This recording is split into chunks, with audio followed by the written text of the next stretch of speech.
বিধি অনুযায়ী নির্বাচনের ২১ দিন আগে প্রচারণা শুরুর সুযোগ থাকলেও চট্টগ্রামের মেয়র প্রার্থী মঞ্জুর আলম মঙ্গলবার বিকেলের শেষ মুহূর্তে বাতিল করেন তার প্রচারণা শুরুর আনুষ্ঠানিকতা। তার পক্ষে প্রচারণায় নামেন মঞ্জুরের নির্বাচনী প্রচারণা কমিটির সভাপতি।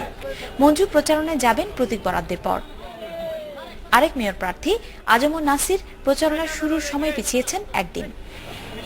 জাপা সমর্থিত প্রার্থী সোলামান আলম শেঠ মঙ্গলবার সীমিত পরিসরে শুরু করলেও প্রচারণায় ছিলেন সতর্ক। একই অবস্থা কাউন্সিলর প্রার্থীদেরও, সবার ভয় নির্বাচনী আচরণবিধি লঙ্ঘন নিয়ে। আমরা তো ভোটারদের কাছে কি ভোট চাইব না তাদের কাছে আচরণবিধি নিয়ে যাব?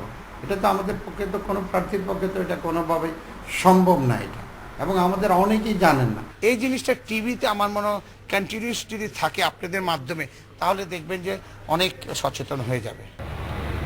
প্রার্থীদের সতর্ক করতে ইতিমধ্যে আচরণবিধির লিফলেট বিলি করেছে নির্বাচন কমিশন, আর তাই আচরণবিধির লঙ্ঘনের ব্যাপারে কঠোর অবস্থান তাদের। আমাদের প্রতিটি ওয়ার্ডে কিন্তু নির্বাচন কমিশন নিজস্ব কর্মকর্তা এবং অন্যান্য ডিপার্টমেন্টের কর্মকর্তা, এদের নিয়ে আমরা বিজিনেস টিমটি করব, যারা নির্বাচনী আচরণবিধি যথাযথভাবে প্রতিপালিত হচ্ছে কিনা সেটি দেখবেন।